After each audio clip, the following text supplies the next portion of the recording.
When I was first going to the Middle East and thinking about life after the Iranian Revolution, I'm not going to give my biography, it's not that interesting, but my life really changed after the Iranian Revolution. And one of the reasons it changed is because Persian as well as Arabic are one of the languages that I've struggled with and also benefited from.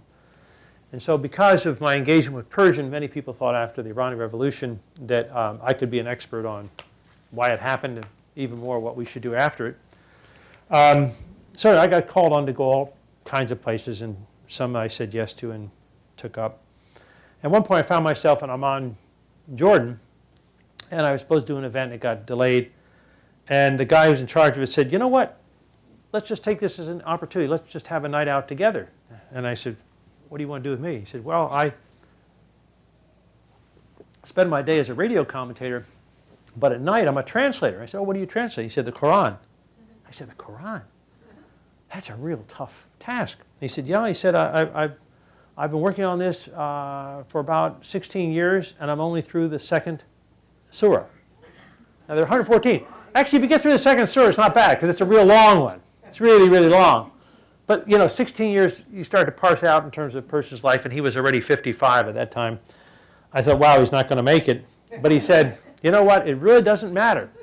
Again, he came back with toughness. He said, it doesn't matter as long as I get the basmala right. I said, that's only the first one.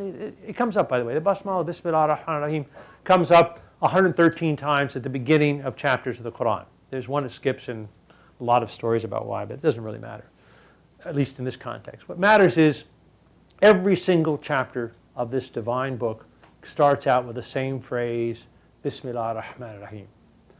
So if you're going to set on yourself as a nighttime chore, as an extra duty, time off for good behavior, or time dedicated as a devout Muslim to doing something, and you say it's translation of the Quran, you better hope that you get the basmala right. So we started out at 9 o'clock at night, and we had tea at 4 in the morning. He went to pray, and I went to sleep. But 7 hours, and we never got through it. 7 hours on this phrase, Bismillah ar-Rahman ar-Rahim. And I'm going to tell you why we got stuck. By the way, we had no problem with Allah.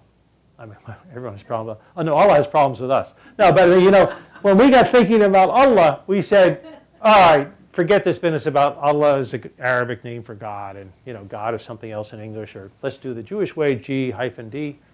He just said, you know what, it's God. And the real important thing is not the name, but your intention and your orientation, your qibla. He used the Arabic word, qibla, which means it's also for prayer, but it's also your orientation in your heart to God. So what really matters, in fact, some of the early Muslims were called Ahlul Qibla, the people of orientation, which meant both how they prayed and how they thought about God. So he said, let's just say God. Okay, that's easy. But then what do we do after that? He says, well, I have a problem because I also like poetry. And I recognize that in the divine eye, in the wisdom of the beyond, there's a reason why Rahman and Rahim rhyme in Arabic. Now you may say, I don't hear that. Man, Im doesn't sound alike.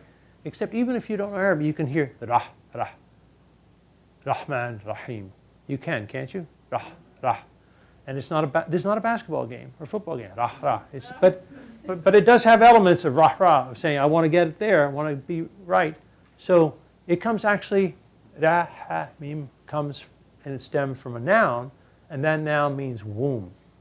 So the basic attribute of the divine, of the God beyond attributes in Islam, so far as we can express it in English, comes closest to the woman, comes closest to the female form of womb or womb-like quality.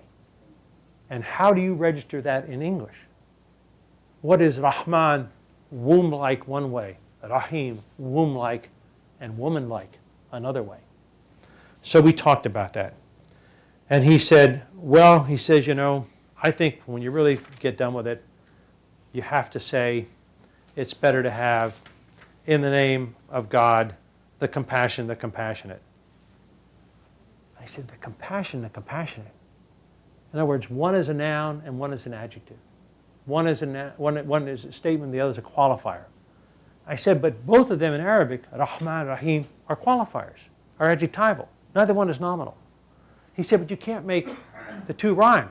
This is where we got stuck at hour 3 or 4. I said, well, wait a minute. We went back to fa'al and fa'il. This is two forms of Arabic. Fa'alan means inclusive. It means what you possess.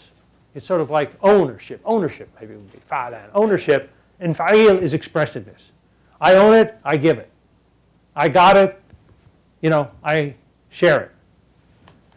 So, okay, so if we think about this in terms of Rahman as I've got it, what does it mean? Mercy was one. Beneficence was another. Grace was another. And then we came to compassion. I said, wow, I really like that. I think compassion does it. I think that's stronger, and you all are poets, and you can have your own different and better translations than me or my friend Ibrahim Abunab. But I said, I think compassion, and I really resonate with the idea of Allah or God full of compassion. So Bismillah Rahman.